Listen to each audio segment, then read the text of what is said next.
आज हम इस क्लास के अंदर कबीर ग्रंथावली के बारे में देखेंगे जो आचार्य श्याम सुंदर दास की है। हमारा जो सेकंड ग्रेड का सिलेबस है उसके अंदर कबीर ग्रंथावली है, उसके कुछ पद और कुछ साखियां वो दे रखी। तो इस क्लास के अंदर हम जो उससे संबंधित जितने भी जो इंपॉर्टेंट क्वेश्चन बनने वाले वो हम देखेंगे। तो मैं बीएल लूणा, मेरे यूट्यूब चैनल स्टडी टाइम में आपका हार्दिक स्वागत करता हूं। अगर आप मेरे चैनल पर पहली बार विजिट कर रहे हो तो चैनल को सब्सक्राइब कर ले, बेल आइकन को ऑल पे प्रेस कर ले ताकि जब भी मैं कोई नया वीडियो अपलोड करूं तो उसका नोटिफिकेशन आपको तुरंत मिल सके। वीडियो पसंद आती है तो इसको लाइक करिए, अपने दोस्तों के साथ में भी शेयर कीजिए। बिना समय गमाए हम शुरुआत करते हैं आज की क्लास की। तो देखिए, कबीर ग्रंथावली है, उसके जो संपादक है वो है श्याम सुंदर दास। इसके अंदर हम जो इससे संबंधित और जो कबीर है उस कबीर से संबंधित जो जितने भी क्वेश्चन बनेंगे वो सभी इसके अंदर हम ऐड करेंगे। जितने इससे क्वेश्चन है वो जो हमारे एग्जाम में आने की जो संभावना वो सारे क्वेश्चन लेने की कोशिश करेंगे। तो पहला हमारा जो क्वेश्चन है वो है, सतगुरु सवान को सगा सोदी सही न दाती, हरिजी सवान को हितु हरिजन सही न जाती। इस साखी में कबीर ने किसे सच्चा हितैषी कहा है? किसे सच्चा हितैषी कहा है? तो देखिए उसका उत्तर है ब्रह्म को। इसमें लिखा सतगुरु समान को सगा, यानी सतगुरु के समान कोई सगा नहीं है। ठीक है, तो आपको पूछे कि जो सगा किसको बताया गया तब तो सतगुरु करना है, पर इसमें देखो हरिजी सवान को हितु, यानी हरिजी हरिजी यानी भगवान है। ठीक है, जो ब्रह्म है भगवान है। ठीक है, सवान को हितु यानी वो हित चाहने वाला, भगवान के समान हमारा हित चाहने वाला कोई नहीं, तो वो ब्रह्म है। तो इसको पढ़ना हमारे को पूछा यही है, साखी में कबीर ने किसे सच्चा हितैषी कहा है। तो ये बात आपको ध्यान में रखना है कि प्रश्न क्या पूछना चाह रहा है, तो उसको आपको अच्छे से पढ़ना है। आगे देखिए,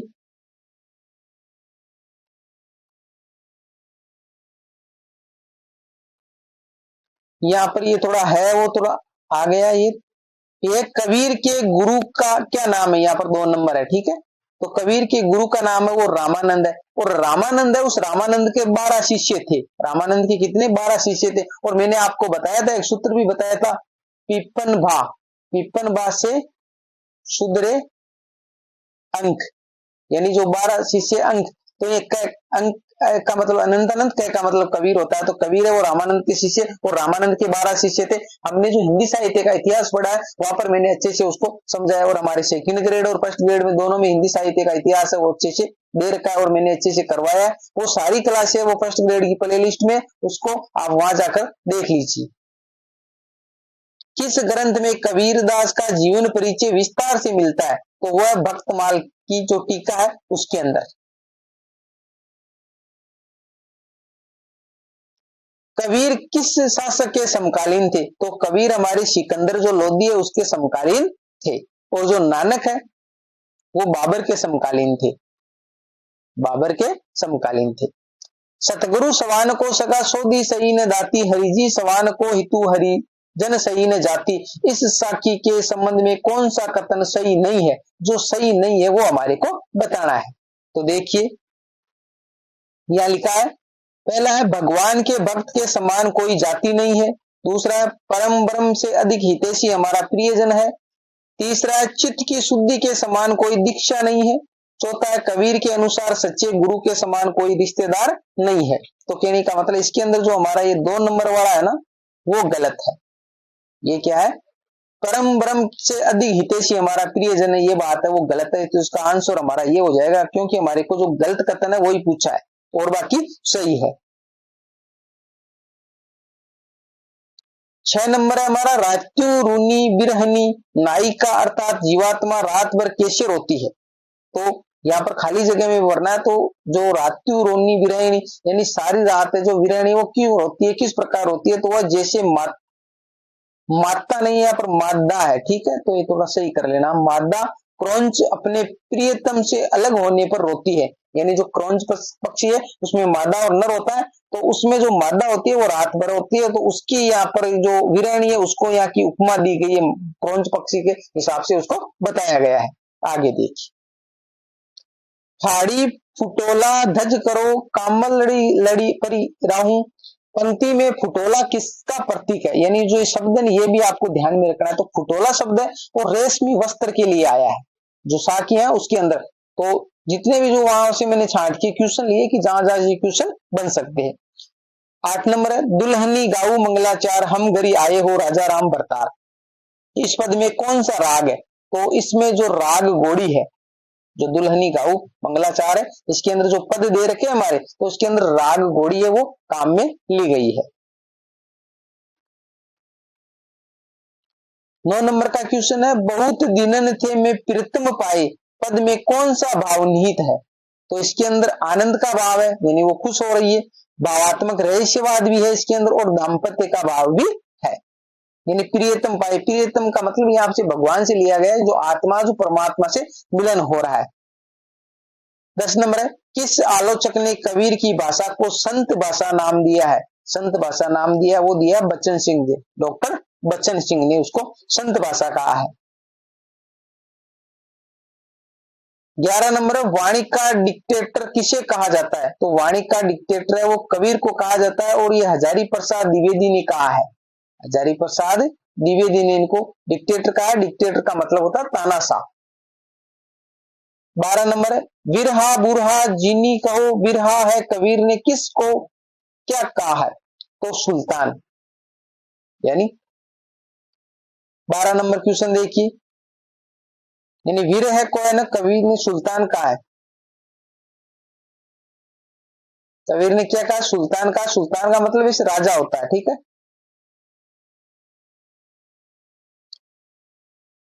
हमारा 13 नंबर क्वेश्चन देखिए, शायर जले सकल बन बाछे मंज अहेरा खेले, इस पद के अनुसार किसका प्रतीकार्थ सही नहीं है? तो जन जी का मतलब जीवन, सागर का मतलब शरीर, मंच का मतलब आत्मा। तो इसके अंदर जन का जीवन सही है, सागर का शरीर सही है, मंच का आत्मा गलत है। ये तो हमारा ये है वो गलत है। 14 नंबर क्वेश्चन है कबीर का जन्म कब और कहां हुआ था?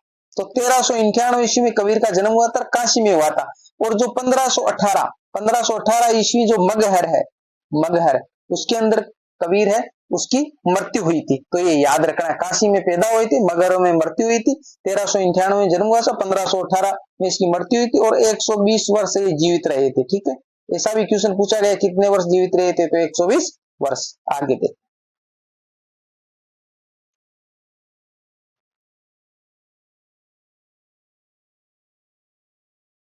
कबीर की भाषा को किसने पंचमेल खिचड़ी कहा है? तो श्याम सुंदर दास ने इसको पंचमेल खिचड़ी कहा है। और जो सदुकड़ी भाषा है, सदुकड़ी, ठीक है, सदुकड़ी भाषा है वो रामचंद्र शुक्ल ने कहा है। याद रखना दोनों को अलग अलग। पंचमेल खिचड़ी वो श्याम सुंदर दास ने कहा है, और सदुकड़ी नाम वो आचार्य रामचंद्र शुक्ल ने दिया कबीर की भाषा को। चरण कवल चित लाइए राम गुण गाई रे, इस पंक्ति में कौन सा अलंकार है? तो चरण कवल, चरण रूपी कमल, तो रूपक अलंकार है। 17 नंबर देखिए, किस इतिहासकार ने कहा है कि संत कवियों में कबीर के बाद के कवि वैसे ही दिखाई पड़ते जैसे चंद्रोदय के बाद नक्षत्र मालाएं? तो ये बात है वो कबीर के संबंध में डॉक्टर वचन सिंह ने कही है। ये जो कथन है ना वो सारे याद कर लेना अच्छे से, एक या दो क्वेश्चन पक्का आएंगे। 18 नंबर क्वेश्चन देखिए, हंसी हंसी कंत ने पाइये जीनी पाया तिनी रोई, जो हासे ही हरि मिले तो न दुआगिनी होई। कबीर परमात्मा की प्राप्ति का क्या मार्ग बताते हैं? यह कठिन और संघर्षमय। मैंने यहाँ पर पूरी जो कबीर ग्रंथावली उसको इसलिए नहीं पढ़ाया है कि उसको पढ़ाने में इतना टाइम खराब हो जाता कि जो सारे जैसे हमारे साथी दे रखा और भी और दे रखे, तो इसमें क्या इतना टाइम खराब हो जाता है, और हमारे जो टाइम है वो बहुत कम बचा है। इसलिए इसके जो महत्वपूर्ण जो क्वेश्चन आंसर वो हम देखेंगे। जैसे जैसे हंसी हंसी कंत ने पाई, कंत का मतलब यहाँ पर परमात्मा से लिया गया है, लेकिन हंसने से वो परमात्मा नहीं मिल सकता। जिनी पाया तीन रोई ने, जितने भी पाया वो रोककर पाया। रोककर का मतलब है जो वीरे में व्याकुल होकर, वीरे में व्याकुल। जो हंसी हाई हरि मिले, यानी अगर हंसने से हरि मिलते, भगवान मिलते, तो न दुआगिनी होई रे, कहने का मतलब कोई दुखी होना नहीं चाहता। अगर हंसने से ही वो मिल जाता तो सभी खुशी होना चाहते, रोना कौन चाहता है? तो ऐसा इसका अर्थ निकलता है। बाकी साधारण सा अर्थ निकलता है, कोई ज्यादा इसमें हार्ड वाली बात नहीं है। एक बार आप भी देखोगे तो भी आपको समझ में आ जाएगा। परंतु ज्यादातर जो महत्वपूर्ण जो क्वेश्चन आंसर होते हैं वो मैंने यहाँ पर ले लिए। आपका जो काम है वो यहीं से बन जाएगा। जो क्वेश्चन आएंगे एग्जाम में आपको इनमें से देखने को मिल जाएंगे। कबीर का देहांत कब और कहाँ हुआ था, जो मैंने ऊपर बता दिया, 1518 मगहर में हुआ था। 20 नंबर देखिए, गोकुल नायक बिठूला मेरो मन लागो तो ही रे। पंक्ति में बिठूला शब्द से क्या आशय, परमात्मा। बिठूला है ना, गोकुल नायक बिठूला, वैसे ये कृष्ण भगवान के लिए, परंतु विठल प्रदेश में तो ये परमात्मा यानी भगवान के लिए इन्होंने ऐसा शब्द काम में लिया है।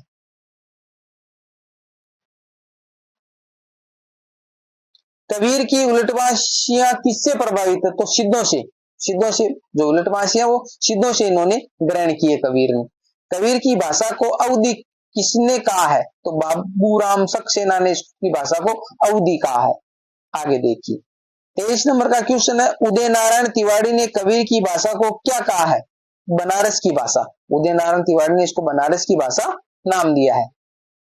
आगे हमारा 24 नंबर का क्वेश्चन है, कबीर ग्रंथावली को किस विद्वान आलोचक ने अप्रमाणिक माना है, यानी अप्रमाणिक माना है इस कबीर ग्रंथावली को, वह डॉक्टर रामकुमार वर्मा।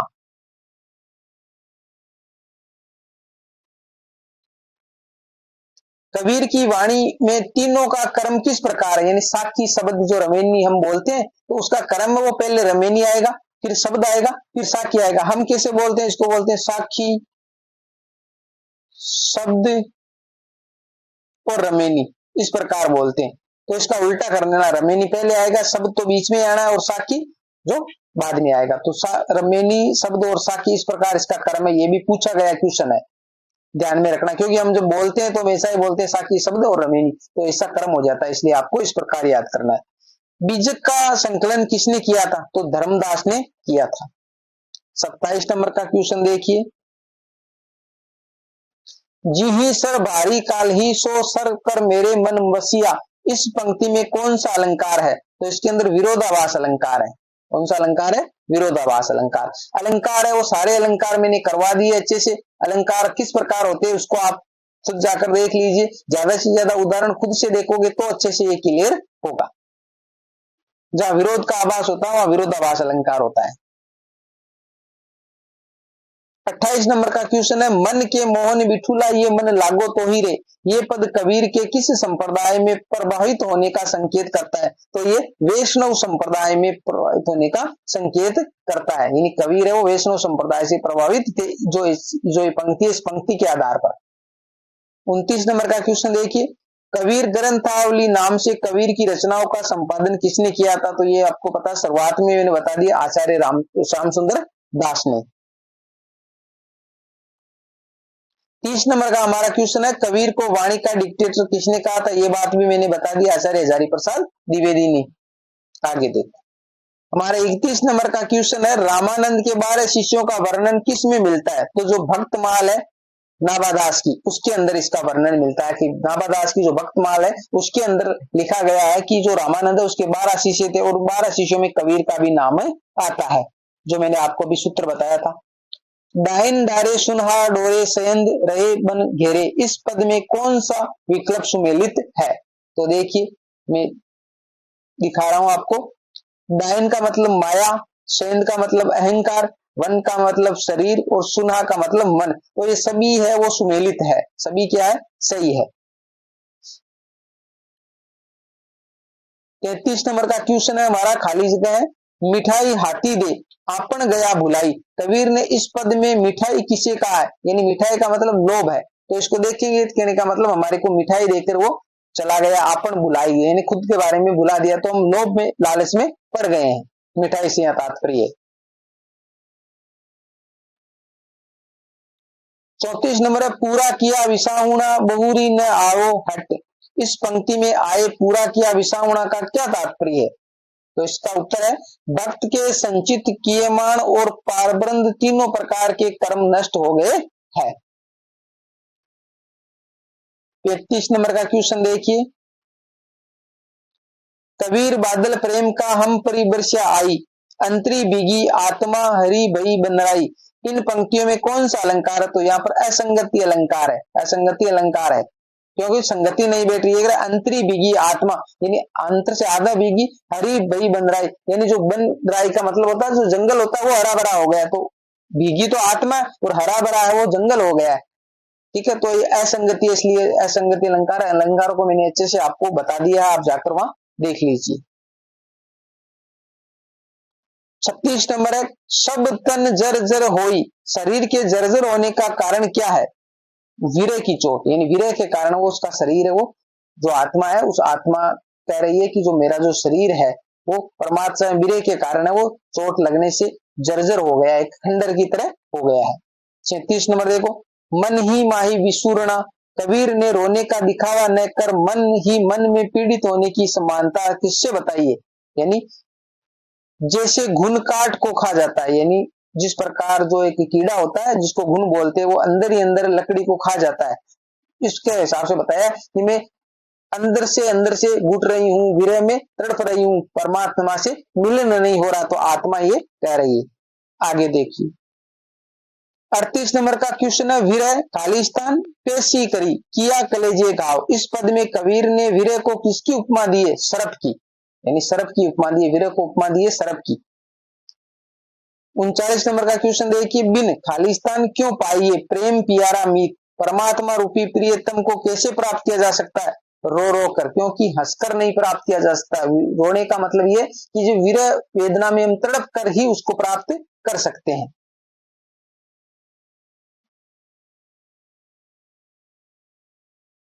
आगे हमारा 40 नंबर का है, यहाँ पर 4 ही लिखा है, सतगुरु लई कमाण करी बहान लगा तीर, एक जू बाया प्रीतिशु भीतरी रया शरीर, इस पद में तीर किसका प्रतीक है? तो तीर है वो ज्ञान, ज्ञान रूपी तीर है वो चलाया, जिससे क्या है कि उसको अंदर जो हृदय तक उसकी चोट लगी। 41 नंबर में खाली जगह है, जीवत मरे तो पावे करतार, कबीर के अनुसार परमात्मा को प्राप्त करने के लिए क्या आवश्यक है? अहम का त्याग, यानी जो अहंकार होता है ना, अहंकार, उस अहंकार को त्याग करेंगे तो ही हम परमात्मा को प्राप्त कर सकते हैं। 42 नंबर का हमारा क्वेश्चन है, गूंगा हुआ बावला बहरा हुआ कान, पद का भावार्थ है, यानी व्यक्ति सत्य को भी जानकर व्यक्त नहीं कर पा रहा है तथा किसी सच्चे उपदेशक की बात को ध्यानपूर्वक नहीं सुनता है, ये इसका मतलब।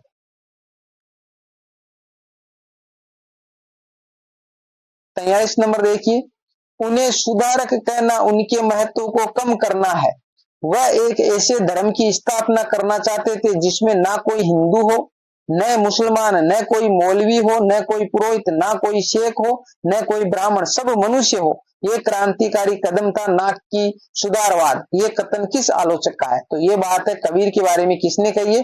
डॉक्टर वचन सिंह ने कही है। आगे देखिए, आगे हमारा 44 नंबर का क्वेश्चन है, कबीर तेज अनंत का मानो उगी सूरज श्रेणी, पति संग जागी सुंदरी कौतिक दीठा तेणी, या सुंदरी का क्या अर्थ है? यानी परमात्मा, सुंदरी का अर्थ यहाँ पर परमात्मा से लिया गया है। 45 नंबर का क्वेश्चन देखिए, कबीर ने रूप के द्वारा अरूप की व्यंजना की है, कथन के सहारे अकथ्य को कहा है, ये कथन किस विद्वान का है? यानी कबीर के बारे में कहा हजारी प्रसाद द्विवेदी ने ये बात कही है। 46 नंबर का क्वेश्चन है, बाडी आवत देखी करी तरवर डोलन लाग, इस साखी में बाडी शब्द किसके लिए प्रयुक्त हुआ है? बाडी का यानी काल के लिए, यानी काल को आकर है वो डोलता है तरवर, यानी जो जैसे काल हमारे सामने आता है तो हमारी आत्मा वो विचलित होने लगती है। कबीर ने ऐसा इसका प्रतीक रूप में लिया है। 47 नंबर है, कबीर का सौंदर्य बोध अपारंपरिक और यथार्थवादी है, अतः उनके लिए प्रत्यक्ष सौंदर्य शास्त्र का निर्माण करना पड़ेगा, ये कथन किस विद्वान का है? तो ये कथन डॉक्टर वचन सिंह का है।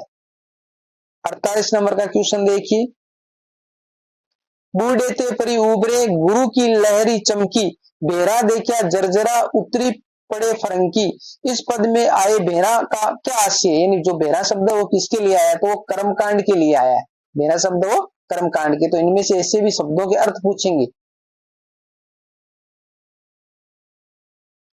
49 नंबर का क्वेश्चन है, श्याम सुंदर दास द्वारा संपादित कबीर ग्रंथावली कब प्रकाशित हुई थी? तो 1927 ईस्वी में प्रकाशित हुई थी। 50 नंबर का क्वेश्चन देखिए, जो इस क्लास का लास्ट क्वेश्चन है, दीपक दिया तेल भरी बाती दई अगट, इसमें तेल किसका प्रतीक है? तो ये प्रेम का प्रतीक है।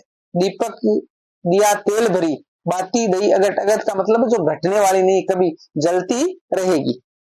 तो ये 50 क्वेश्चन हमने इस क्लास के अंदर किए। आगे और क्लास के अंदर 2-3 क्लासों के अंदर हम जो हमारी जो कबीर ग्रंथावली इसके जो सारे क्वेश्चन है वो करने की कोशिश करेंगे। उम्मीद करता हूँ ये क्लास आपको अच्छी लगी होगी। अगर अच्छी लगी है तो इसको लाइक करिए, प्यारा सा कमेंट करिए, चैनल को अभी तक सब्सक्राइब नहीं किया तो सब्सक्राइब जरूर कर लीजिए। मिलते हैं अगली वीडियो में, तब तक के लिए जय भीम, जय भारत।